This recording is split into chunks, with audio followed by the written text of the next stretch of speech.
I know that I'm not really known for reviewing stuff, especially like TV shows, but I did review like Tinkerbell. But this time around, I was like, I want to talk about Squid Game season 2 because I finished it yesterday with my mom because we've been watching the show together since season 1, and she's a really fun person to watch shows with. Like, she gives the characters nicknames because she'll never remember the name, and to give you guys some of the nicknames that she has came up with for the Squid Game characters for Detective Huang, he is pendejo because my mom does not like him. And then for I think it was for the old guy, right, from season 1, like the main guy, he was el viejito cagado, which basically means the old man who poops himself because my mom one time said that he looks like he's constipated, and I was like, oh god, it does. But watching season 2, for some reason, after watching it, I just had a lot of thoughts. And I don't know why, but I was like, I should make this into a concise video.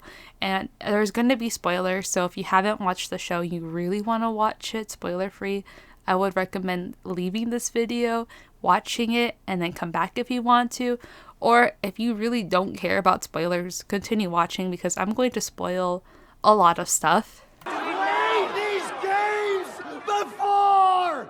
Here's a very quick and brief overview about what's going on in season 2. Basically, gi-hun is trying to find the Squid people. He's been looking for them for like 3 fucking years. It's not going anywhere. He hires some thugs too to help. Later on, they do find the business guy, 2 of the thugs. They follow him, and then the business dude beats them up, ties them up, makes them play a game. Mr. Kim loses, so the other thug is let go. The businessman then finds gi-hun and then makes him play a game again. Businessman loses, gi-hun wins, so businessman dies. And then this is when Detective Huang finds him and thinks that he is killing this dude. But then later on, he realizes, oh wait, he was in the game. Because on the, like, I'm gonna call this like story B, what's going on, or story B basically is Detective Huang trying to find the island because he's going fucking crazy over it. And they team up to find the island. When Detective Huang like loots his body, or gi-hun, one of the two, they loot the body, they find a card that there's like a club, they go there, and they hire like mercenaries to try to protect gi-hun in case he gets captured. That went to really well. That did not go well at all. They get completely bombarded, they get bamboozled. Mercenaries are out of the picture because they didn't, scope the area. For mercenaries, I'm surprised they didn't scope the area. Like, the mercenaries are pretty stupid, but whatever. That's something else. Dum dum dum dum ass, dum dum dum dum ass, dum dum dum dum. They didn't scope the area, so gi-hun gets not really captured, but he's in the limo with the game manager, and the game manager's like, what do you want, gi-hun? And gi-hun's like, put me in the game. And now gi-hun's in the game again. Yippee! And then he tries to help everybody, but of course that doesn't work. People die, and all of a sudden we have cliques, we have our little groups. But then, oh no, plot twist, the rules have changed.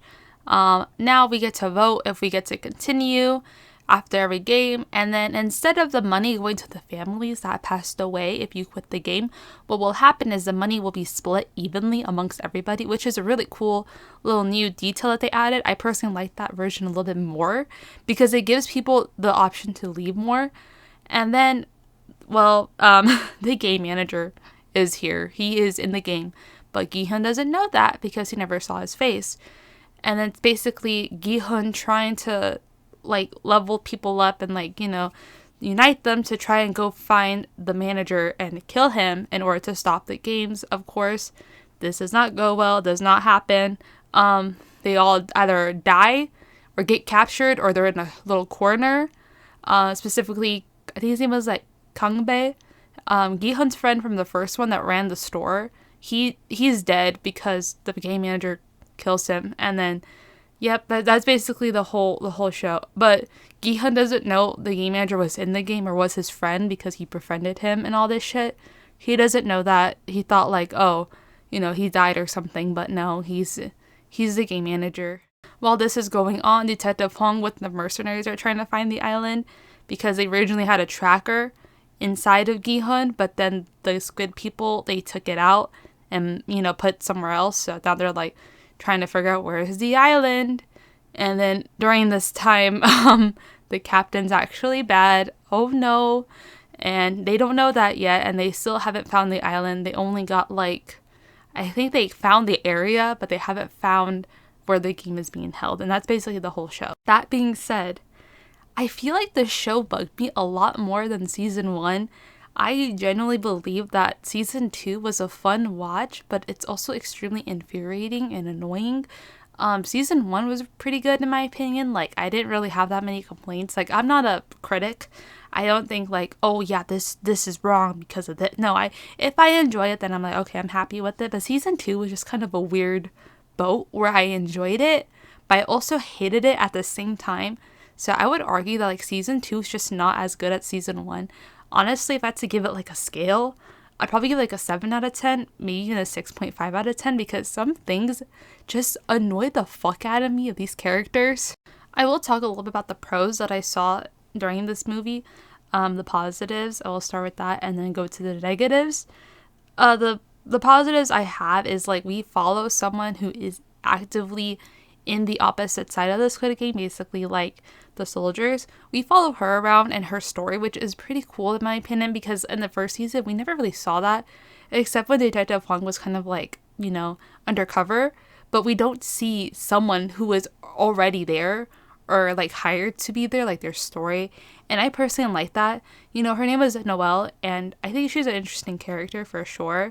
And that's one thing I do like, is that we see this other side. We learned about the harvesting in season 1, but now they're making it another thing in season 2. And now there's more people, and even the fake game manager, the sub if you will, is in on it. And I kind of like that. We see this different side, and we see Noelle, who's in this, and we see her reasoning. And I think that's kind of interesting, because normally when you see the people, we're oh, they're monsters, they're terrible people. But we can kind of sympathize with this character because we know a little bit more about her and her backstory. So I personally like that a little bit, is we have a different side of the coin to look at. Another thing I do like is characters are kind of interconnected more. We have different duos, because in the first season, nobody knew each other except for I can't remember his name, but gi-hun and Glasses. Those are the only two people that knew each other outside of the Squid Game. And I kind of like the fact that we have more connections, more relationships. We have a mother and son duo, a baby mama, baby daddy duo. We have these different duos that I personally like. We still have the friends. We have enemies, which is also pretty cool. MG Coin or whatever against Thanos and that other guy, Nunson, something like that, whatever. Him. Yeah, those are different, what do you call it? Interrelationships, if you will. But possibly my favorite combo or character is probably Noelle and the father. So Noelle, as I mentioned before, is actually one of the enemies, and the father is in the game. And she knows the father from her job and the daughter, because she worked at the theme park, and the other characters were ignoring the daughter, and she knows that this daughter has health problems. And she sees the dad. She sees him in game 1. She sees him. And she's kind of shocked, taken back. And I love that connection, because it's obvious that she does care about the little girl and she does not want to kill the father. And I'm willing to argue, okay, spoilers, as I'm sure people will know, in the last episode we see the dad get shot. I don't think he died. Hear me out. I'm gonna talk a little conspiracy theory about, I don't think he died. I think it was the girl, Noelle, that shot him, because the body of the person was very small, very feminine. And most of the Squid characters, I feel the enemies all have big masculine bodies, but this one was feminine. So I'm pretty confident, okay, that she didn't kill him. She shot him, yes, but only shot him where it was not fatal. And then when they put the bodies in the boxes, she probably marked it with the T or whatever for the organ harvesting or whatever. But then she's gonna go back and save him and try to get him off the island. That's what I'm willing to bet is what happened. Call me fucking crazy, but the person that shot him, you cannot tell me that's not a feminine figure. That's a very feminine figure. And she's short. This character was short too. I'm willing to bet my fucking kidney that was not another bad Squid person. That was Noelle. I'm willing to bet, okay? I'm willing to bet everything that I have that it's her. Next up is just Hyun-ju herself. She's such a well-rounded character. She's my favorite character. She's a fucking baddie and a half. She's amazing. I love her. I think she would have won the whole fucking thing. But like I said, she's amazing. I love her character. She's so well-rounded. Talented, brilliant, incredible, amazing, show-stopping, spectacular, never the same. And I kind of like seeing her because I feel like trans characters are not represented a lot in media, especially, like, I don't watch a lot of Korean shows, but I'm willing to bet a pretty penny you don't see a lot of trans people in Korean shows. That's just me. I don't think you're gonna see them because it's not like a taboo, but it's not really well known. At least in the US too, like it's not well accepted fully, where people are like, oh yeah, we're gonna show these characters who are trans, whatever. When they do, it's kind of just for like the diversity stunt. But like I was saying, I do like the fact that we see other representation, and they did this again in season 1 where we see Ali, the Pakistani immigrant worker. I love that, you know, that they show different characters that you probably wouldn't have seen in other K shows because, like I said, I don't watch a lot of K-drama. I don't. But I kind of like seeing these other characters, these other, like, not well-represented characters as well. My next one is I like their new roles. Their new roles are pretty cool. I like the fact they changed some stuff. New games, you know, so it's harder for gi-hun to predict what's going to happen. So I like that, you know, we have new games, new rules, everything's new spice. The only one that's not new is the red light, green light, but they probably didn't change that because that was the most iconic one from season 1. So they're like, oh, let's just include it because it's so well known, everyone loved it. So I feel like the Squid people are just a lot more intolerable this time around. Like they're much more dumb, for lack of a better term. Like they find gi-hun's tracker in his mouth hidden, okay? But, like, Thanos, his little cross thing is not confiscated. If you've seen the show, you know why. But I'm going to try to keep it family friendly so I don't get demonetized. But, that, if you know what I'm trying to mention, you know. They don't confiscate that, but they confiscate the tracker. Make it make sense. How do they have this? There are so many more, like, stupid and intolerable characters. And this time around, my main, like, complaint is like Minsu. He is the worst character. He should have fucking died back when they were gonna beat his ass up. He should have been dead. Fight me, but I think he's the worst fucking character the show's ever created. Even worse than like Thanos and like the villains. He's not even a villain, but somehow he's the worst character ever. Ew. Like I actively hate him. He betrays Seimei. And then when she's getting, like, beat up, he doesn't do anything. He throws a bottle. He fucking misses. And then he hides like a coward while she's getting stabbed to death or killed. And he's just like, I'm too scared to go help. I go hide. Even though, like, Seimei has been nothing but sweet to this guy. Betrays her, like, twice, by the way. Like, dude, what is your problem? Why are you so... he's the worst character ever. I hate him so much. I cannot wait until he's gone in this season because like if he wins I will like throw a fucking fit. I will riot. And I also really like despise MG Kwon. He is the worst character too. Like not as bad as Minsu, but he annoys me. Okay, because first of all, like he's going through a character development, whatever. He's going from like selfish asshole to nice asshole. I don't care for him. Okay, first of all, leaves baby mama to perish, right? Like in the real world, like he left her, and then he pushes Hyun-ju inside during like the carousel round, causing Youngmi to die. And then what does he say? You guys should be grateful I came in because you all would have fucking died if it weren't for me. Like, dude, shut the fuck up for 2 seconds, okay? Maybe your baby mom was impressed by this, but I'm not, and Hyun-ju was not. Like, Hyun-ju could have easily beat his ass until like Sunday, but she doesn't because she's a classy lady, okay? She's demure. Very demure, very mindful. But anyways, yeah, fuck him. Worst character. But not as bad as Minsu. And like the villains were not good this time around. Like Thanos compared to Jeon Deok-soo was like night and day. Like Jeon Deok-soo, I can see why people are scared of him, right? Because he has this very scary demeanor. He's huge. He's muscular, right? Like I wouldn't want to mess with him. But Thanos is kind of like twink. Like he looks like a twink to me. No offense to Top or whatever, like the rapper. He did a good job, but it's just like his character, like the way he was, he's not scary. Like, why would anyone even want to team up with this guy? Like, he's obviously not scary. Like, what's he gonna do? Rap you to sleep? I don't know. Like, dude, he's not that scary. Like, like, rappers can be scary, right? But, like, it just doesn't work here. Like, he doesn't seem scary. I don't mind Thanos as a character. It's just, like, him as a villain. It's just so weak compared to, like, the original. I think they could have done a lot with him. Personally, I feel like if they had made him actively sabotage people, right? Because that was not against the rules. He did it in, like, the very first game. No one said anything. No one batted an eye. So, obviously, you can sabotage these games. So, why doesn't he get a group to actively sabotage the games and ruin other players' luck? Like, okay, yeah, maybe, like, some players will riot, but, like, if he gets a pretty decent group and he agrees to split the money, or they're gonna split the money anyways, right? They will want to, like, sabotage other players, go after weaker players. Like, he's weak as a villain. I would just prefer to see him ruin games more because, like, when I saw that in the first game, I thought that would be, like, kind of interesting. Obviously, that wasn't against the rules. So, like, why doesn't he do it more? He obviously wants to keep playing, win the money. So, like, maybe during the carousel round, pushing people down till they'll fall and have a hard time to find a group. Or, you know, during, like, the little mini games, why doesn't he try to actively sabotage the other team by, like, yelling stuff at them, distracting them, whatever. But he doesn't do that. He's just kind of like, my boy. I mean, like, dude, like, he's so stupid as a villain.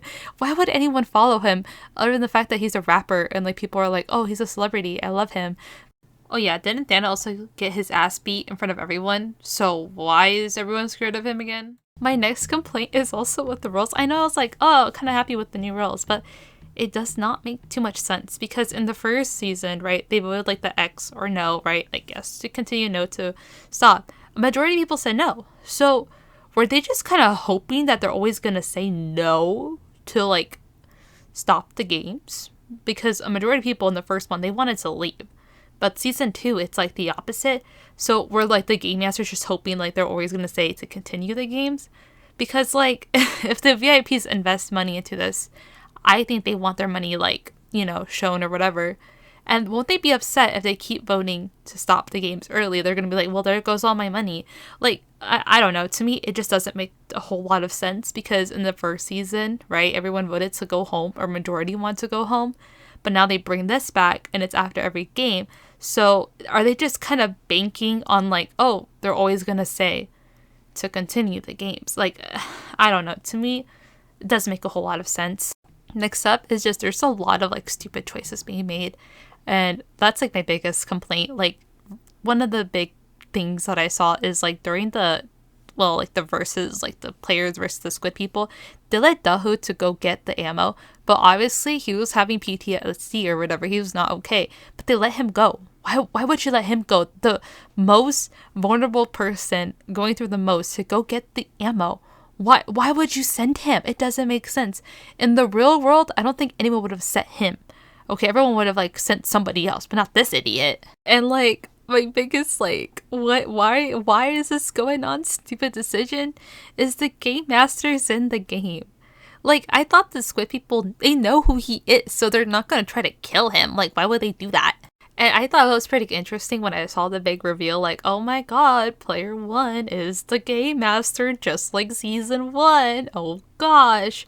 I genuinely thought that he was gonna like mess with gi-hun or try to like challenge his psyche because gi-hun is always like a very caring guy, you know. In season 1, when his life was like on the line, he still actively chose to go with the older gentleman that everyone was just like, oh, we don't want him, you know. But he would go to him, you know, he wanted to be his partner, and he's doing it again here. He went to the pregnant woman. Like he's picking people who are obviously very vulnerable but still chooses to team up with them, so he has like a really big heart. So I thought maybe the game master will challenge that, like try to like challenge his like thought process of like you can't save everyone. But he doesn't do that. And I also thought that maybe he was trying to balance the game. So when people would try to leave, he will actively always try to persuade people to stay. That's what I thought originally, because that would make more sense because gi-hun's obviously trying to persuade people to leave. So why doesn't he try to persuade them to stay and to show that desperation is obviously a lot more than their own lives. Like they're willing to be so desperate to get money that they're willing to perish. But instead he just befriends gi-hun. Like what's the point? Not to mention when they make it to like the control room, he actively sabotages the 2 other guys, right? But who's to say that gi-hun doesn't see that? Because they're obviously like fighting each other. What if he turned around and he saw that? What is In-hoo gonna do? What is Young-i gonna do? Like, if he wanted to actively sabotage gi-hun, he could have easily like stayed behind with the original group during like when they're trying to go to the control room and just like murder them all. Like, he could have done that easily. Him being in the games is more of like a threat of like everything. Him not being, it's like a big risk. Like, why is he here and why does he befriend gi-hun? Like, it gives all cartoonish vibes, like cartoon villain. Like, what's he gonna think is gonna happen? Because he pretends that he, you know, couldn't make it, and then on the radio, so like, what does he think is gonna happen? Is it just, it gives off like cartoon villain vibes. He's like, you thought I was your friend, but no, ha ha ha, it was me, Dio. Like, that's literally the vibes it gives off. Overall, season 2 was a fun watch, but it was really stupid. A lot of stupid decisions being made, and it kind of like interfered with my watching. And I'm not one to like dissect every single decision they made, but some of these are just too big that I cannot ignore. Overall, season 2, it is good. It's a stupid watch, but it's not as good as season 1. I don't know what was going on in the director room or the writing room. Maybe they thought they had to live up to the hype, so they added more twists and turns, but it just doesn't work here. I don't know what I would have done to make it better, but like, there's just like a lot of flaws. Maybe rewriting the characters would help, like maybe Mitsu like actually standing up for Seimei or something like that. Instead, he's just like a coward. Like, fix the characters too, and fix Thanos, because Thanos as a villain, he is so weak. Like, Kandaksu would have easily ran circles around this kid as a villain. You cannot tell me he wouldn't. Let me know if you guys like these type of videos. It was pretty fun making it, and it was like a change of pace. And let me know if like you want me to review something else, like I don't know, like an anime or something. A quick shout out to my members: Kawaiiru, Waki, Wakito Woo Woo, aka Waki number 2, Little Layla, Fruitful, Jerry Rico, Onesie Lightyear, Manny 2062, Faded Visions, Peace Tea Life, Javante 0.